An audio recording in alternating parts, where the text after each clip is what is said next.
বন্ধুর বিয়ে বলে কথা, তাই তো একটু সেজেগুজে যেতে হবে না? না না, আমার নয়, ইভানের পাপার বন্ধুর বিয়ে। তো হ্যালো এভরিওয়ান, আমি মোহন চলে এসেছি একটা নতুন ব্লগ নিয়ে। আই হোপ আজকের ব্লগটা তোমাদের ভালো লাগবে। তো আমি আর ইভানের পাপা চলে এসেছি একটু শপিং করতে। তো দেখো, এই শার্টটা আমি পছন্দ করে দিয়েছি, ইভানের বাবা পরেছে, খুব সুন্দর লাগছে। হাফ হাতা শার্ট, গরম পড়ে গেছে এর জন্যই তো এই শার্টটা নিল। আরও একটা শার্ট আছে, তোমাদের দেখাচ্ছি, দাঁড়াও। এই যে এই শার্টটাও নিয়েছি।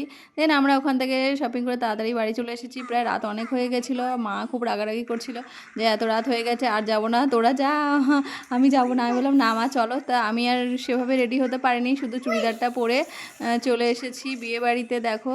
আর ইভানও যেমন ছিল তেমনভাবেই নিয়ে চলে এসেছি, আর সাজাগোজা করার টাইম পাইনি।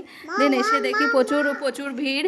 তো এসে বউ দেখতেও পাচ্ছিলাম না, এতটাই ভিড় আর কি।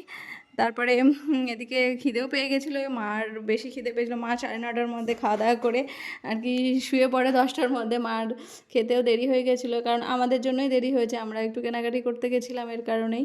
তারপরে দেখো বর বউকে কি সুন্দর লাগছে, তাই না? আর তারপরে আসলাম একটু খাবার খেতে। এদিকে দিচ্ছিলো চিকেন পকোড়া, তো চিকেন পকোড়ার মোমো। তো আমি চিকেন পকোড়াটা খাইনি, মোমোটা খেয়েছিলাম। আর মা চিকেন পকোড়া খেয়েছে, তারপরে এই যে মোমোটা নিয়েছে। আর ওদিকে মেন কোর্সে ওখানে প্রচুর লাইন, এখন কখন লাইন শেষ হবে তারপরে আর কি আমাদের চান্স পাওয়া যাবে আর কি খাওয়া দাওয়া করার। তো আমরা ওয়েট করছি, ইভানের বাবা ওয়েট করছে, এদিকে ছবি তোলা চলছে আর কি। এদিকে আমি বললাম তোমরা একটু দাঁড়াও, একটু ছবি তুলে দিয়ে একটু ভিডিও করে নিই। তো করলাম, তারপরে আবার ওপরে গিয়েছিলাম খাওয়া দাওয়ার জন্য। তো গিয়ে দেখি প্রচণ্ড ভিড়, আমাদের এখনও ওয়েট করতে হবে। তো ভাবলাম এখানে দাঁড়িয়ে থেকে লাভ নেই, নিচে চলো যাই।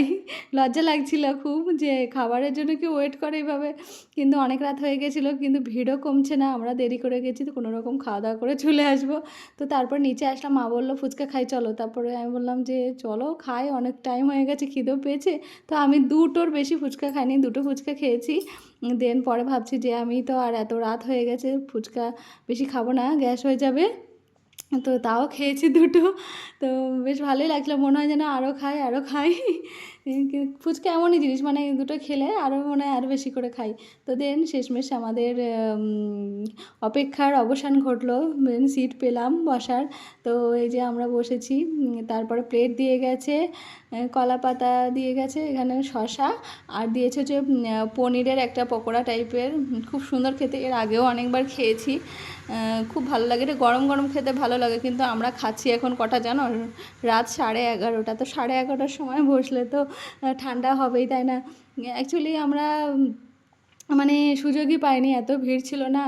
আর সেই জন্যই মানে খেতে দেরি হয়ে গেছিলো। আর আমরা গেছি প্রায় 9:30 10:15টার দিকেই গেছি আর কি। আর আমাদের খেতে খেতে 11:30 বেজে গেছিলো আর কি। আর এটা খেতে খুব ভালো, কিন্তু আমি এটাই খেয়েছি, ভালো লেগেছিলো। আর ইভানকে দিয়েছি, ইভান একটুও খায়নি। আর এটাই কোনো রকম আর কি খেলাম, পনিরটা ছিল বলে আমি ভাবলাম যে না এটাই খাই। তারপরে দেখি বেশি তো রিচ খাবার খেতে পারবো না, অনেকটা রাত হয়ে গেছে, আর অ্যাসিডিটির সমস্যা হয়ে যাবে।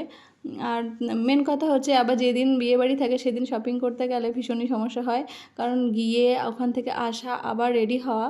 খুব ইচ্ছে ছিল অনেক সুন্দর করে সাজবো, বিয়েবাড়িতে ঘুরতে যাব, তো সেটা আর হয়ে উঠলো না। ইভানের পাপার জন্য ওর নতুন শার্ট কিনতে হবে, এই জন্যই আর যেতে হলো আর কি।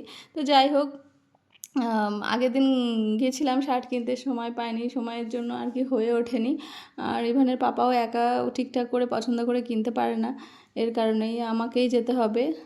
এর জন্যই যে গিয়ে দেরি হয়ে গেল।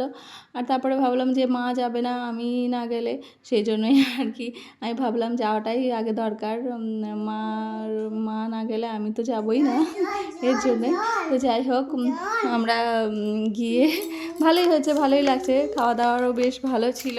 তো আমি মোটামুটি মাংস আর একটু হালকা ফ্রাইড রাইস খেলাম, আর চাটনিটা দিয়ে একটু মানে খাওয়া গেছিলো, চাটনিটা না হলে তো আর খাওয়া যায় না। চাটনিটার জন্য খুব ভালো খেয়েছি। আর মারও খাওয়া হয়ে গেছে, ইভান কিচ্ছু খায়নি, একটু পরে প্রচণ্ড কান্নাকাটি করছিল। তো দেখো ওকে আইসক্রিম দেওয়া হলো, তারপরে ও শান্ত হয়ে বসলো। দেন আমি হেঁটে হেঁটে বাড়ি যাচ্ছি, মাকে আগে রাহুল নিয়ে গেছে। চলো আজকের ব্লগটা এখানে এন্ড করছি, ভালো থেকো তোমরা।